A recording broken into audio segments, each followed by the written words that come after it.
So good afternoon, trustees and staff. Welcome to the first Budget Development Committee meeting for the 2023-24 school year. This meeting is being live streamed and recorded and will be posted on the board's website for future viewing. I'm Jasper Gill, Associate Director of Operations and Equity of Access. As per the Education Act, I'm acting as the designate of the Director of Education and will preside over the meeting until there is a chair and vice chair elected. I now call the meeting to order. Land acknowledgement, please. The land upon which we work, live, and sustain ourselves is the ancestral and treaty lands of the Michizagig and Anishinaabe, also known today as the Mississaugas of the Credit, the rightful caretakers and title holders of this land. We also recognize the rich pre-contact history and relationships which include the Anishinaabe and the Ongwe Hongwe. Since European contact, this land continues to be home to Indigenous and non-Indigenous peoples. As responsible community members, we value the diversity, dignity, and worth of all people. Colonialism displaced and dispossessed Indigenous peoples of their ancestral land and continues to deny their basic human rights, dignities, and freedoms. We are committed to learning true history to reconcile, make reparations, and fulfill our treaty obligations to the original peoples and our collective responsibilities to the lands, water, animals, and each other for future generations.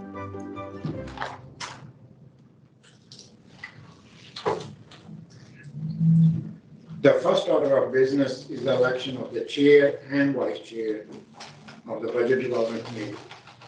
These elections are for 1 year term. I will now receive nominations for the position of chair. So please raise your hand if you wish to put forward a nomination. Please note that a trustee may nominate themselves. Trustee John? I nominate Trustee Brad McDonald for chair.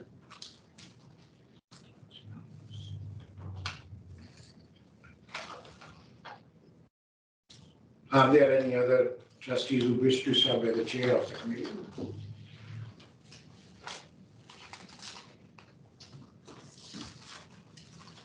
So I have a motion from Trustee Jowell to appoint Trustee B. McDonald as the chair of the committee. Do I have a seconder for this motion?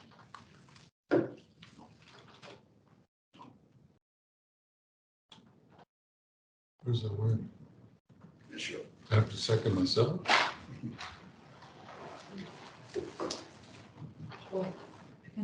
Sure. Yeah, sure. Yeah, Trustee K. McDonald. So do you, Trustee B. McDonald, accept the nomination? Yeah. May I now have a motion that the nomination be closed? Moved by Trustee Jowell and second by Trustee B. McDonald. So as there is only one nomination for the chair of the committee, so Trustee B. McDonald is acclaimed in the position. So congratulations, Trustee B. McDonald. We'll now move on to the election of the vice chair.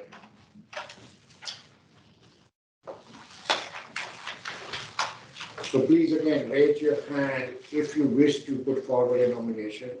Again, trustees may nominate themselves for the vice chair. Yeah, Trustee B. McDonald. I'd like to nominate for vice chair Trustee Britnell. Are there any other nominations?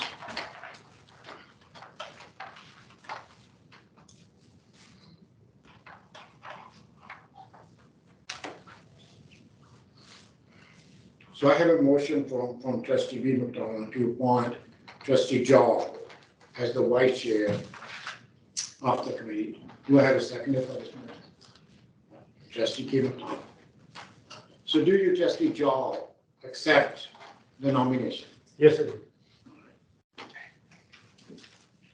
So May I now have a motion that the nomination be closed? I'll do that. Trustee Peelschools, second by Trustee Campbell. So there is only one nomination for the vice chair, so Trustee Joel has been named in this position, so congratulations, Trustee Joel. Now I pass on to Trustee B. McDonald, the chair.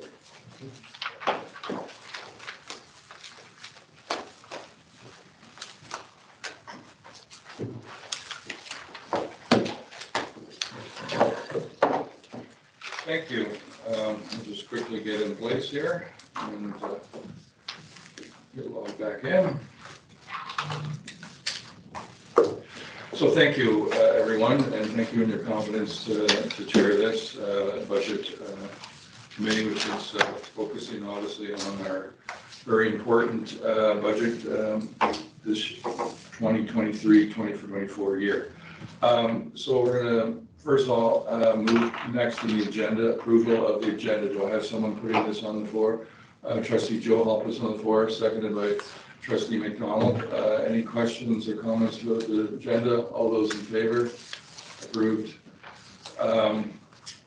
Do we have any declarations of conflict of interest? Seeing none, we'll move on to staff reports. So we're going to move on to the first one, 6.1, enrollment of projections, which will be an oral report presented by Alex and Julian for us today. Thank you, Chair McDonald. So it is our job. I'm Alex Fletcher. This is Julian Weigel.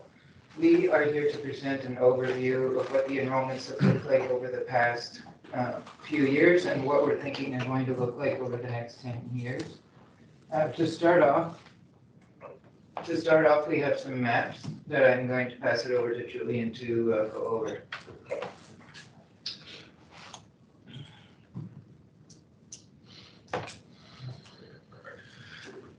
Thank you, Alex. So the maps in front of you, I'll just give a quick overview of what is on the screen. So this is a density map. So it's highlighting areas where we have gained students, but also lost students from pre-pandemic to March of 2023.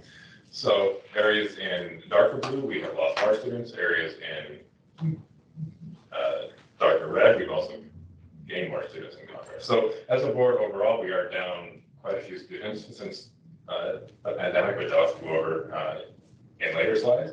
But we wanted to highlight that we're not down in all areas of the board. So certain areas we are down in Mississauga, so the Churchill Meadows community on the west side, Meadowvale Village, and also in Malton. Now, in Malton, there are a few pockets of red in Malton. Those are recent immigrants to the area.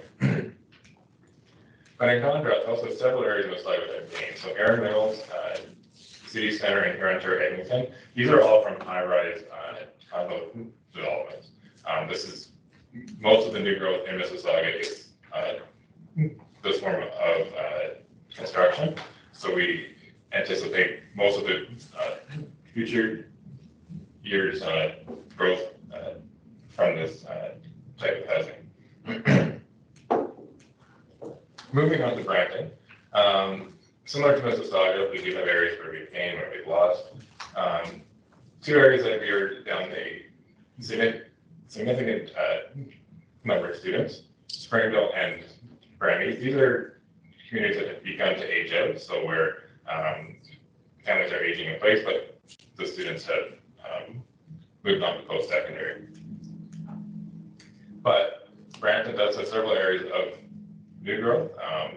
The Mount Pleasant community, Credit Valley, Graham West, and also countryside villages. Some of these schools are currently tapped in these areas. So Brampton as a whole has been driving most of our enrollment growth in past years, but is beginning to slow.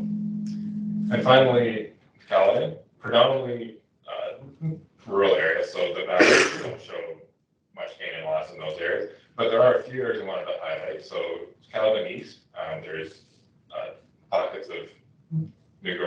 happening in those communities, and also Belgrade, the state housing up in that area. But most of the growth in our for the board is going to be driven by Mayfield West, which are the two areas just on the north side of the border of Brampton. I'll now pass it over to Alex to go over, there we go, enrollment projections for future years. Thanks, Jules. I think those maps will provide a good context for these numbers. So the loss and gain overall in those areas led to numbers that look like this. So our peak enrollment in 2019-2020 was 115,367 and a half. You can see the significant decline we've seen each year during the pandemic. And projected for next year, we're looking at 106,989 students. That's roughly 8,378 students down from our peak enrollment. To put that in perspective, that's the equivalent of 10 K-8 elementary schools.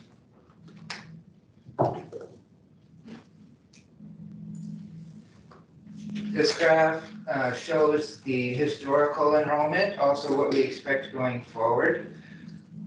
So we don't expect the pattern of decline to continue at the level that it has. However, we do expect a flat enrollment going forward. You can see both Brampton and Mississauga are pretty flat over the next 5 years. The only area where we're seeing significant growth within that 5 years is in Caledon. There are pockets of growth in both Brampton and Mississauga. It's just we're seeing larger numbers of families leaving the region of Peel and are being replaced coming back. And there's probably lots of reasons for that I won't get into at this time. In the secondary panel, it's been pretty stable, actually. If we were here 3 years ago, I was saying that we would be growing significantly in the secondary panel. However, with the pandemic, it's just caused that to level out instead of the growth that we were expecting. Going forward for next year, though, we do have 500 fewer grade 8 students graduating into grade 9 this year compared to last year. So we are projecting a decline from this year into next year in the secondary panel. And going forward, this is largely because of the loss that we've seen over the last 3 years in the elementary panel. As that now hits the secondary panel, that's going to impact the secondary level. You can see a significant level of decline in secondary for the next 3 years, just as those smaller grade 8 cohorts move on into grade 9 and larger grade 12 cohorts at the back move on to post-secondary. Mississauga is the area of largest decline in secondary, and Caledon, you can see, is the only area where we expect some sustained growth over the next 5 years. So that's just a short overview, and we're happy to take any questions, and we can try to answer them as best we can.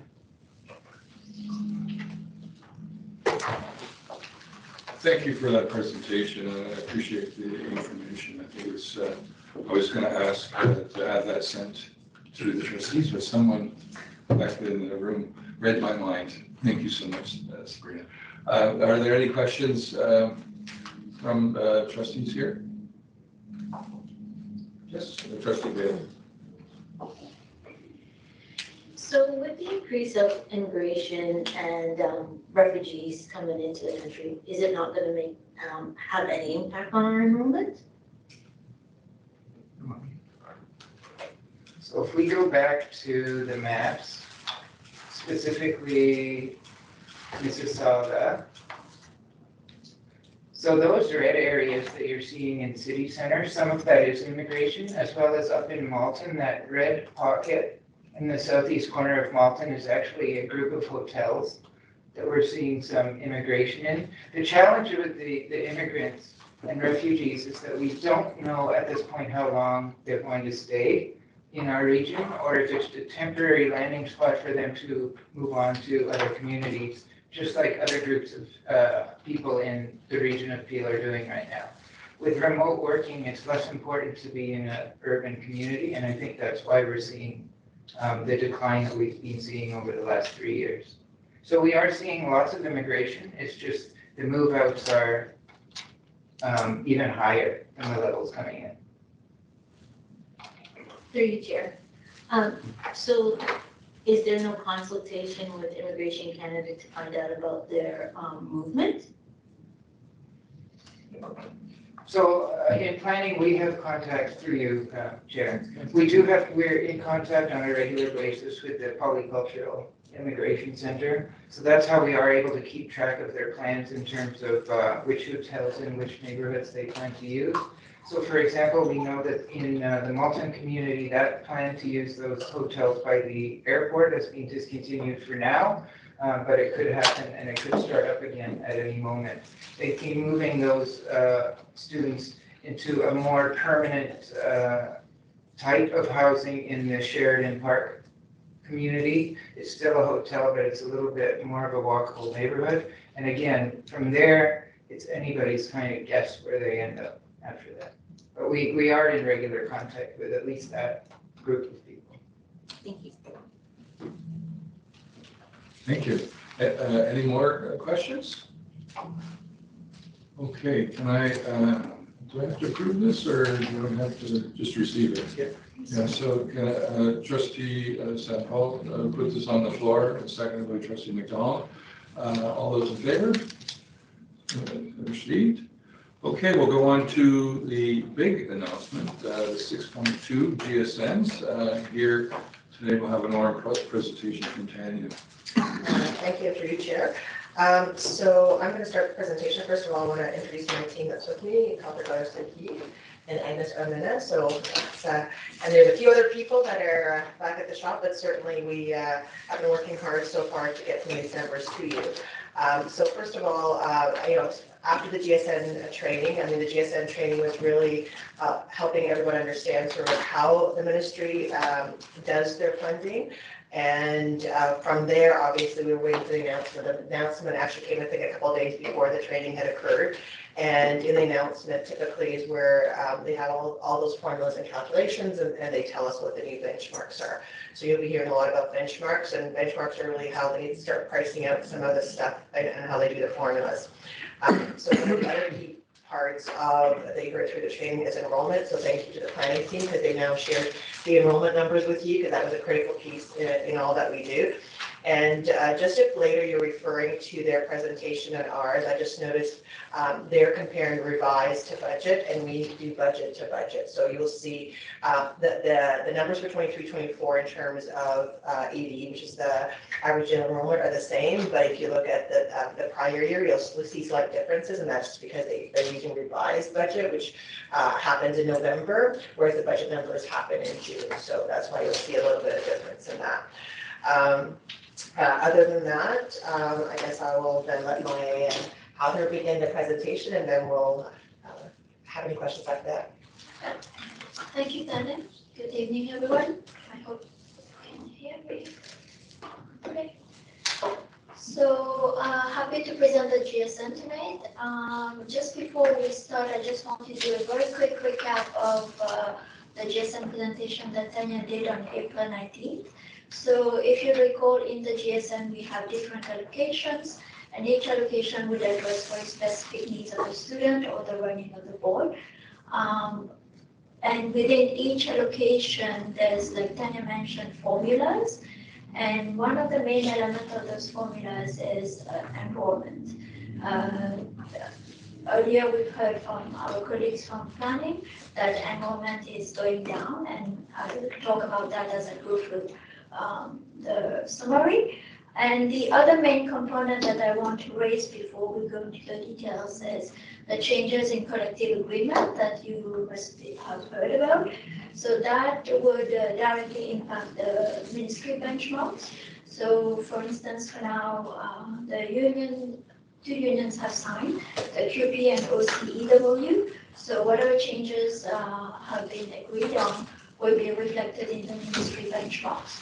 For the other groups that haven't signed yet or still negotiating, the ministry has provided a provision which has been built in the benchmark, and that will translate in the numbers today.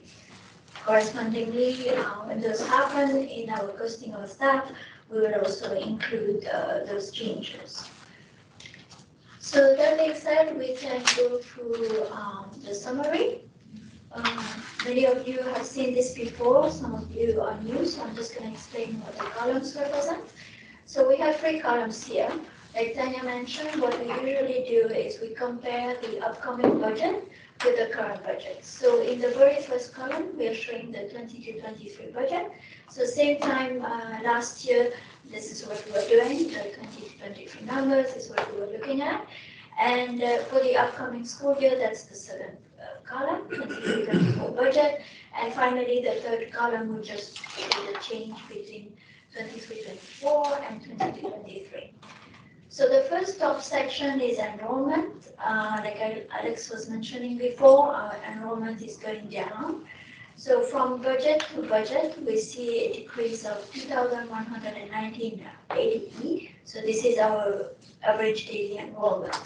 And mostly we can see that the decline, well, not surprisingly, from elementary and then also from secondary. So 1,721 from elementary and 394 from secondary. So what would that mean is with the decline in enrollment, we would expect a decrease in our funding. As soon as we go to the first allocation, this is the Pupil Foundation, which actually makes 48% of the total overall GSM funding. So we do see a positive impact. And the reason for the positive impact is just because even though enrollment has gone down by 2,100 students, because of the change in the benchmarks from the ministry for the staff, and the Pupil Foundation, just a reminder, includes all the expenses that we have within the classroom, including our teachers, EAs, school supplies, etc. So because of the increase in the benchmark, we see a slight increase in the Pupil Foundation application of 2.5 million.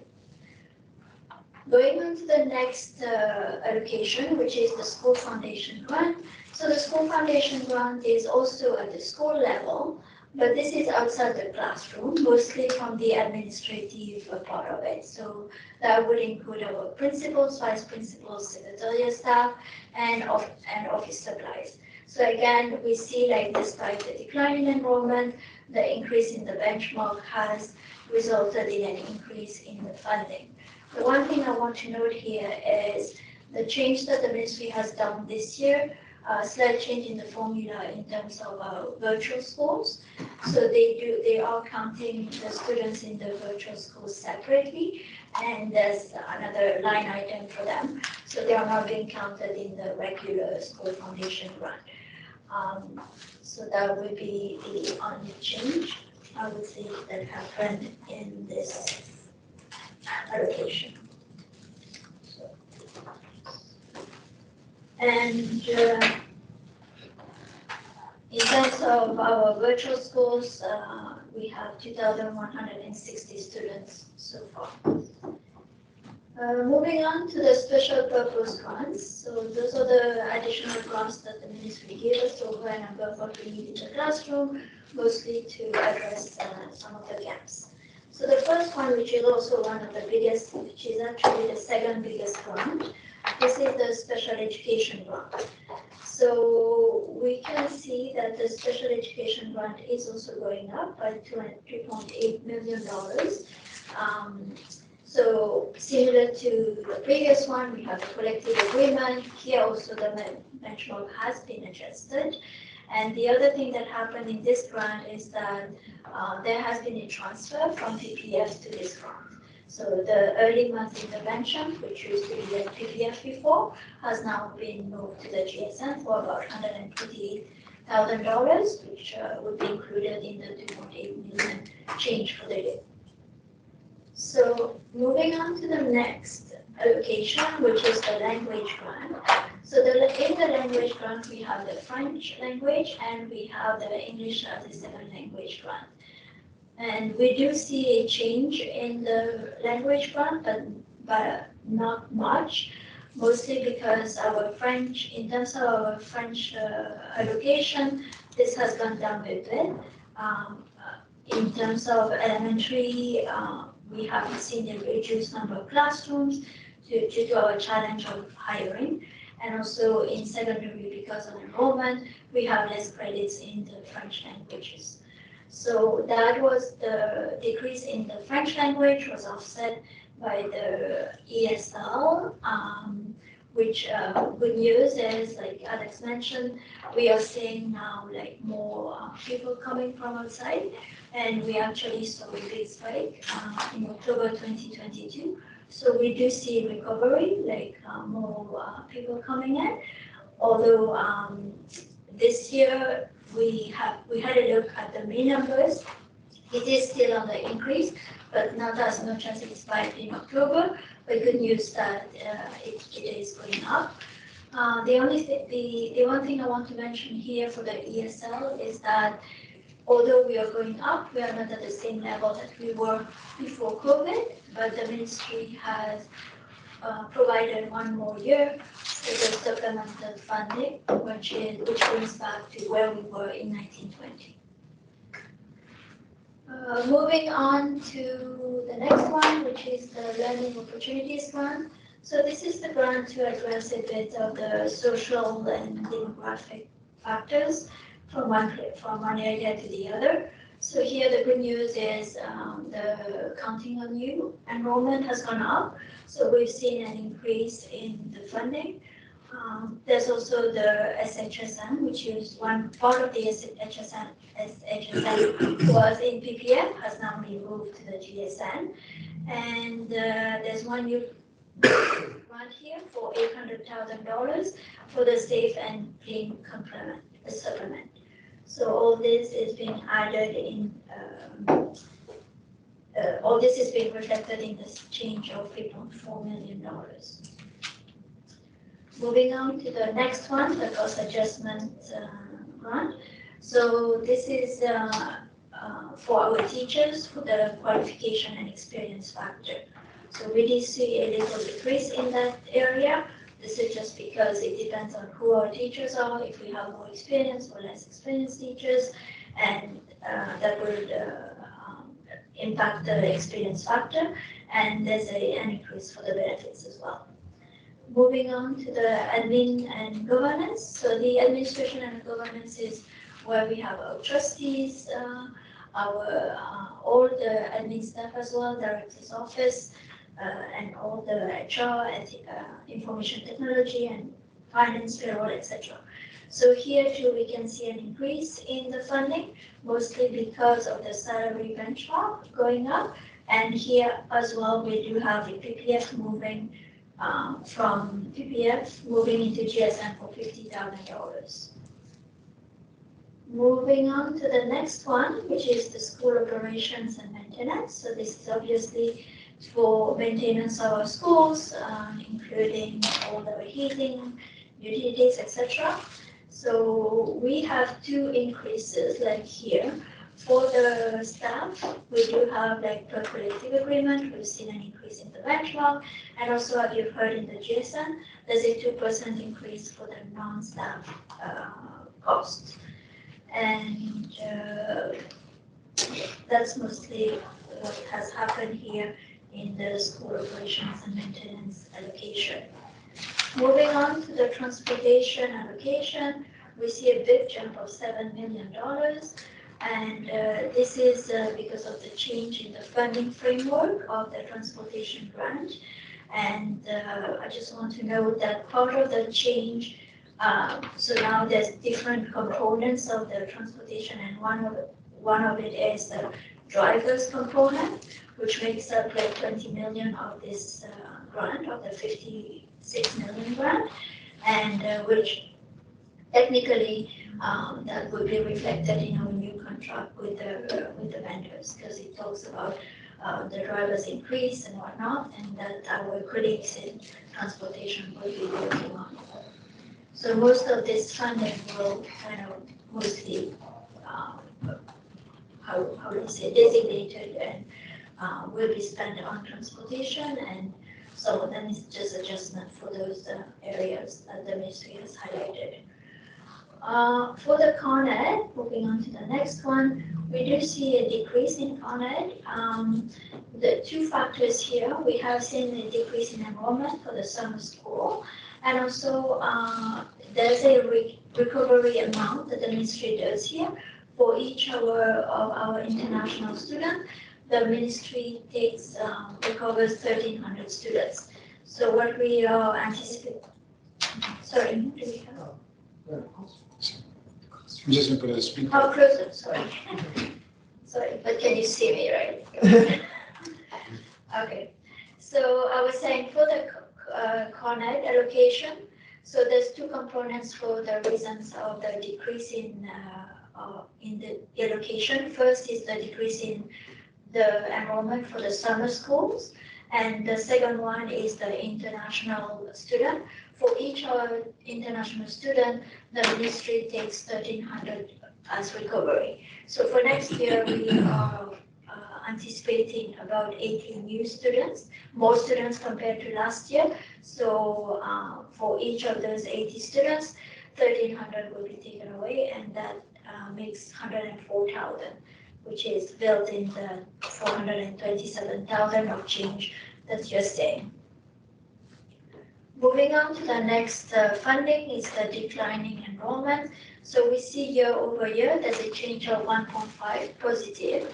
So this is mostly because the enrollment continues to go down. So here what the ministry does, it compares our enrollment at revised estimates to this enrollment. And unfortunately, it's still just comparing the two, we are going down. So the ministry understands that both cannot, like some costs we can adjust quickly, other costs takes more time. So that's why they give us the declining enrollment, which they based on some of the more,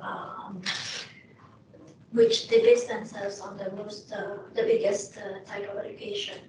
I think I've missed one of the allocations, sorry, that would be number 9. The supports for students allocation. So this one is what we use to call it the local priorities. The ministry gave this, and we have, it's mostly for the union groups, and we work with them to decide on what those funding will be spent on. So we had the good news that it's going to be continued this year, and the only difference is because of the collective agreement. So that takes us to number 11, the rural and northern education allocation. So we do see a slight increase in the rural and northern education, so that we have a few of our schools which qualify for this funding, which is not a lot of funding, but we'll take, I guess, every dollar we get.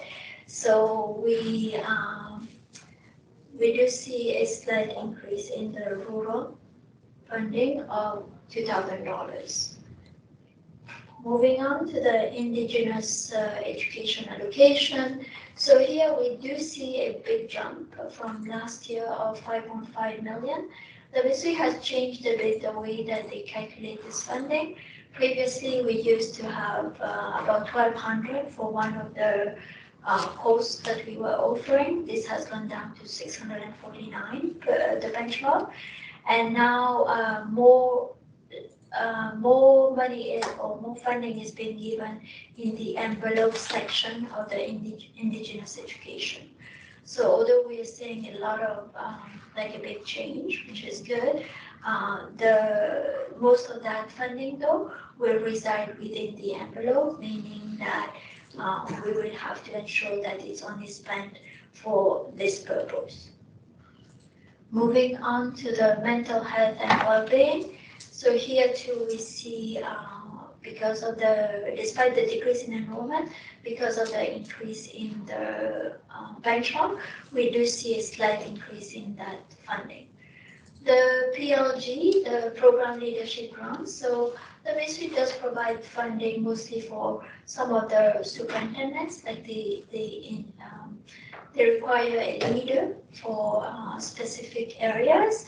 And the reason we are seeing a decrease is because our enrollment went below $150,000 and, sorry, 150,000 ADE. And because of that, we lost one of the leader that we usually get under this grant.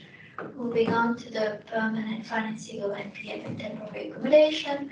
So this increase of 44,000 is just because of an increase in the portable moves that we had over the year. So we do have to report to the ministry the different portable moves that we've had, and based on that, they are just not funding. The trustee association is just a slight adjustment. And finally, the COVID learning, which we had for the past couple of years of 20 million is now going away. So that is being discontinued. With that in mind, if we look at the overall, we see an increase in funding of $5.6 million. And just a reminder that this increase has been has resulted mostly from the increase in the collective agreement. So I'm happy to have to take any questions. Okay, thank you so much. All the numbers there. Does any trustees have a question? Trustee Joe Hall? Thank you. Thank you through your chair. I was just wondering if these numbers for the next education year is just an estimate and we will not know the exact enrollment numbers until the school year begins. Thank you, through your chair. So are you referencing the 2023 or, so yes, the 2023 numbers are our budget numbers. So we usually report twice a year to the ministry. We do the budget, which is now we do in June. We'll do revised estimates in November. And then what happens is when we do our financial results, which when the school year ends in August, we'll do our actual financial results, which are submitted in November, and any changes we will submit at that time. So we're always reimbursed based on our actual enrollment at that time. So right now, the numbers you see for 23 would be our budget numbers, but when we finalize this year, we will be reimbursed based on our actuals at that time. Thank you. Great. Any other questions? Trustee Cameron. So thank you. I was actually quite surprised at the increase of $5.6 million in a budget where we've lost 2,115 students. Is there a chance that we'll be losing teachers as a result of the loss of enrollment? So actually, there's another slide that we will be talking to show you the actual real impact. On the surface, it does look like that we will receive $5.6 million. But once we go through that second slide, it shows you that really what's the real impact of the student decline is. So if we can wait until we go through that slide, and then we'd be happy to respond to it. Absolutely, thank you. Any other questions? Seeing none, I'm going to ask someone, and I really appreciate the detail of how you talked about. We do have one more slide to go. Oh, do you want to do that? I was just going to go on to these questions. Sure. Or do you want to do that? No. Since we're on the money, and you did such a great job going on each where we got substantial increases, where they came from. So you answered all my questions except for transportation. I know we're overspent on transportation, and I think last year it might have been 10 million. I can't, or maybe I'm wrong, 5 million. So we're now getting 7 million in transportation. What do you anticipate our expenditures are? Are we going to be, really, how much money will be left to just meet our commitment on transportation since we've been overspent over the years? So through your chair, just a bit of a background in transportation. So you're correct. We have a current deficit of somewhere between $7 and $8 million. So we have, along with some other boards who are also have a deficit in transportation over the years, been asking the ministry to introduce a new funding formula for providing funding in student transportation. In fact, student transportation was the only area where there was no funding formula since 1998. And whereas the ministry over the years have introduced different funding formulas for different things, student transportation, they have over the years, they tried a number of times, come very close to it, for one reason or the other, decided not to proceed with it. So this time, they've been working for 2 years, collecting the data from the school boards in regards to very, very detailed data, how many routes you have, and all that. We provide some simulations and results of that. So they've been working with it, and then finally, yes, they will be implementing the new funding formula for transportation come September next year. So yes, we will be getting $7.1 million extra. That's what our estimate is. But if you break down of that, one of the elements in this funding is ministry in the last I would say now 4 or 5 years, since we have that issue with the driver shortage, the ministry actually worked directly with the bus and transportation companies, and they were providing them what they call is driver retention. So if you have a driver who's with a company and they will work through almost so many months, they will get extra bonus. So the ministry was providing that retention bonus directly to the bus company. So now they have included that into that. So what we estimate, we have estimated, we still need to work through that. We estimate that out of $7 million, around $3 million is that. So technically, it's going to come to us, and the ministry expects us, we're going to pass on to the bus company.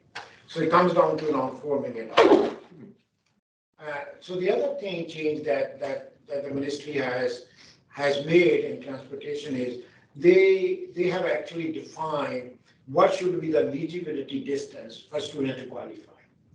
So the distance that they have chose, again, it's based on the overall province. The distance they have chose in some grades, it's less than what we have it. For example, our kindergartens, we have grade 1 kilometer. Their distance is 0.8. So same with our secondary school students. The distance is 3.8 for us now. Their distance is 3.2. And same with actually K to 8, they have put in one distance, K to 8, 1 to 8, sorry. And I believe that's 2 kilometers. And we have a bit of a different distances there too. So, and the ministry expects the boards to now change their transportation policies to align with the distances, how they are funding the school boards. So that means we will be coming back to the board, making a recommendation on that of changing our eligibility distances. So it's great news for the families, it's great news for the students, that there will be more students who will qualify for busing, but that will come with additional cost. So what I'm coming at it is once you factor all that in, there may be not much funding left to reduce our funding gap from $7.5 to $8 million. So we will continue to have that gap in transportation. So I hope that provides some better. That's an excellent answer. I really appreciate the detail, and I think it really helps set the stages moving forward on this area. Do we have any questions before we move on to the next slide? Please take it away. Through you, Chair. So the second slide, again, as Paul mentioned, is really trying to, what I would say is look at apples to apples. And I think through the presentation, you heard a lot about how the ministry, again, in order to honor that collective agreement, has changed the benchmarks. So if you look at the number where Cawthor had ended, it was about $5.5 million to the positive, and that's actually a net number with a lot of other items within it. So when we're looking at how, what is available for us in terms of new allocation or new funds, so we start with that number. When the staff looked at sort of, if we were not to have had a collective agreement, and so if the ministry had not funded us for the salary increases and the benefit increases that they were committed to, which really is a flow through, like once we get what we have to honor paying our employees those rates, that is about $21 million. So right off the top, if you imagine what everything that you saw with Catherine, that's why she was mentioning the benchmark change in salary increases all along through all those, you have to take out about 21 million kind of off the top. So that's been embedded within that. So the next thing that, again, if you heard her mentioning a couple instances, PPF. So PPF is the Priorities of Partnership Fund. And I think when I was presenting, I mentioned that is a mechanism where the ministry sometimes gives us specific contracts or agreements outside the GSN. And after a time when it becomes repetitive or they are going to commit to it ongoing, they embed it within the GSN.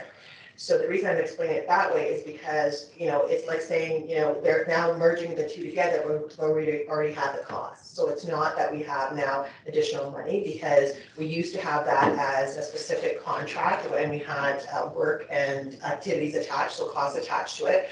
Now that's simply going to be accounted for within the GSN versus separately. So again, it will look like, because we're only looking right now at the revenue piece, it will look like an increase when you're looking at the GSN, but really those amounts are spoken for, and that's about $445,000 within that. And those things are like early math intervention, the HSM, which is a specialist high schools major, and the demographic data gathering. So all those now were separate, have been moved within. Again, we just talked about the transportation grant, and again, the reason it's here is, though, again, it looks like it's an increase, which it absolutely is, but a lot of those monies are spoken for and may have to be flown right out of our coffers through contracts to the bus companies. So again, there's an increase, but again, we don't see the corresponding costs that are kind of already spoken for in that. And lastly, one of the big ones is the Indigenous grant. So again, a significant increase in that grant, but there's a lot more restrictions now. And so there's definitely going to be good work against the 5 million extra, because that will go towards the plans around Indigenous work. However, there's already some indication, we don't have all the details, but we can't use it towards salary positions. Right? So then we have to think about what are we going to use that money for to support the work that's not about hiring teachers or things like that. So again, that's so when we were looking at it from that perspective, you can see that if you're looking apples to apples and what more free money or allocation is, because our enrollment is down, we are actually down by about $28.4 million year over year. And that also does not include, I didn't pull out, but if you think about inflation, the ministry did give us a little bit of funding for inflation, about 2%, and that is a recognition that costs are going up. And it's our current cost, so it's not new cost, but our current costs will be going up. So if we were to layer that on, that would also increase kind of the decrease that we're actually looking at year over year. So that helps. And to answer Trustee Cameron's question, we always go through staffing. So the first thing, if you remember, one of the things we look at enrollment, and then with HR and the director's office, they go through staffing in terms of based on the enrollments, how many teachers are needed in the schools and so forth. And so they've been doing that work as well to kind of marry the decline in revenue to what it might mean from a staffing perspective. Because if you remember on the GSN presentation, we have to have a commitment about a certain class size and the different grade levels and so forth. So that's kind of how it works. Happy to take any additional questions. Thank you very much. Yes, Trustee McDonald. Thank you. Through the chair. You mentioned the inflation funding for 2%. So if inflation is in fact, let's say 7%, do we get back retroactively that 5% difference? Through the chair, no. So that the ministry has determined it. So we would have to find that within our own coffers. Okay, thank you. Do we have any other follow-up questions?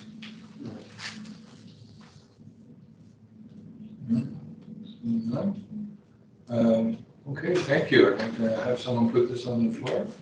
Proceed. Trustee McDonald, seconded by Trustee Joe. All those in favor receive. Approved.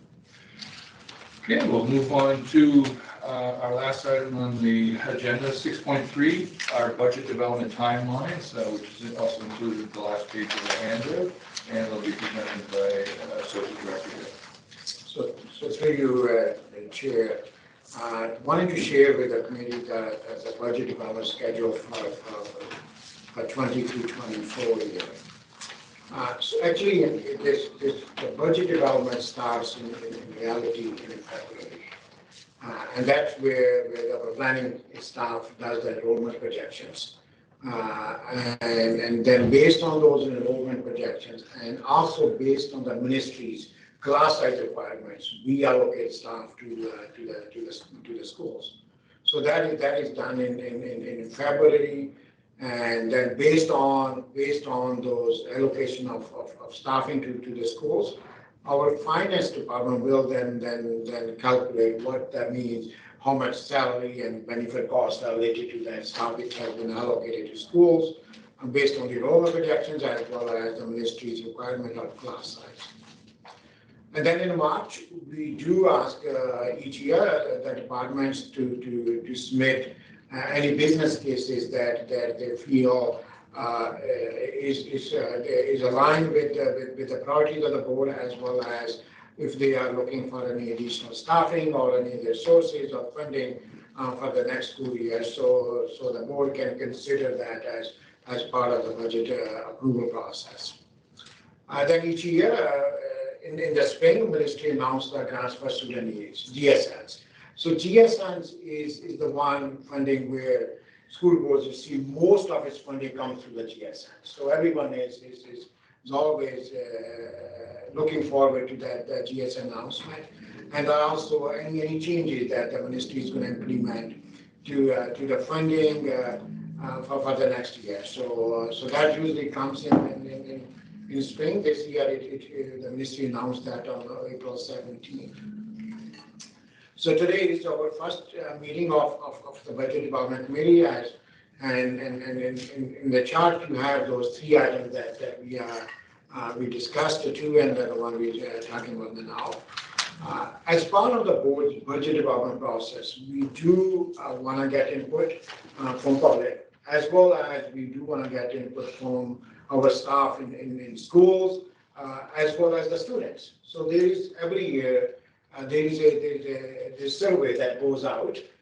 So the community at large, as well as the school staff and students, they can provide us some feedback for the board to consider as the board is working through the budget process. So that will happen in May. And then we do have on May 23rd, we do have our next meeting of this committee, where today we talked about the revenue side. And then we will also talk about the expenses at that side in that meeting as well as there will be an opportunity for staff to go over their business cases. So the committee has the opportunity to ask any questions and all that. So that will happen in that on May 23rd. And there will also be an opportunity for our association. These are the associations like principals association, principal, vice principal association, for them to make any presentations if they are looking for to provide any input into the budget development process. And then the minutes of these meetings from these budget development committee meetings will go to the physical planning finance building committee of the board. So the first two meetings, the minutes will go on the June 1st meeting. Also at that meeting, we will also be advertising that in case somebody wants to come and delegate the board in regards to the budget, and they will have the opportunity to provide that delegation on June 1st as well. And then we have our last meeting of this committee on May 30th, where we will provide the results of the public consultation to the committee, as well as there will be a business case summary and a revenue summary. And right after that, there will be, as we have done in the past, there will be a trustee info session. So the trustee will have they can go through the business cases as well and then provide the input to the staff. So we can work towards having a draft budget.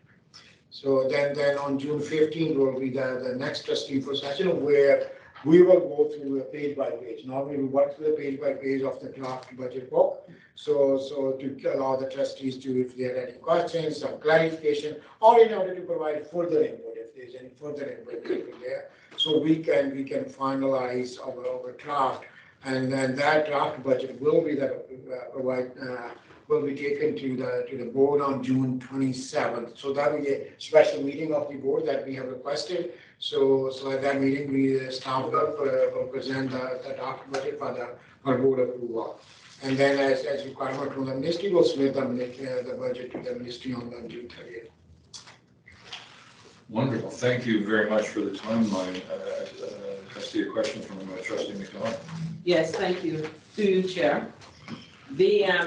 Is the 30th the deadline that the ministry has set for the submission? Yes. Yeah?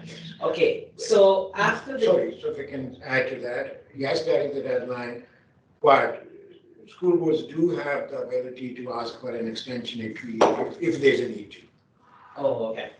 No, why I'm saying that is, like the date for the special meeting is here for June 27th is, I would suspect, a very, very busy time for trustees for graduations. So is there any way that it could be shifted even to the week before, or like on the 19th, 20th, because I'm seeing other people nodding their heads. You know, that's like peak graduation season, yeah. So through you, Chair, and so we did look into that and look at all the possibilities. Looks like that is the only date available around that time, this June 27th. So what I was hoping is if there are, I know we do have heard from one or two trustees who are unable to attend that June 27 meeting, and if there are more trustees who are not able to, because we like to have all trustees at the meeting. So if that is the case, then I'll work with our governance area to see. I think the only option will be to then go into July and ask for an extension from the ministry. Okay. Are you penalized for getting an extension? No, we don't get penalized. There's no penalty for that. We just need to ask for it so we can get that extension approved. Oh, okay. Yes. So then if you could add me to the unable to attend this then. Thank you, Trustee McDonald. I've had similar questions about the date, because it usually is right in the middle of graduation season. Any other questions from trustees? Yes, Trustee Cameron. Thank you. The date, I'm just going based on previous years. At some point, you would give to the Board of Trustees a number. Yes. A number of millions of dollars that we could consider applying to the business cases. Yes. I was fearful that would be a negative sign with this budget, but at what point do you share that with trustees so that they can start to look at business cases with a balance? Yep. So we will definitely share it, if not before, then on May 30th. Thank you. Thank you. Thank you for that. Any other questions? I have just a quick question. Trustee Johan? When we talk about page by page, do we have estimate how many pages is it? So I believe when I say page by page, it means we want to make sure that, through you, Chair, in fact, so we want to make sure that that we provide as much as information to the trustees as possible. So when I say page by page, you will have our draft budget book. And I will most likely go through all the pages and highlight mainly the changes. So we currently have around, I think around 60 pages in there. Is it 200? Yeah. So it's around 200 pages. But I mean, it normally will run between 2 to 3 hours, depending upon the questions.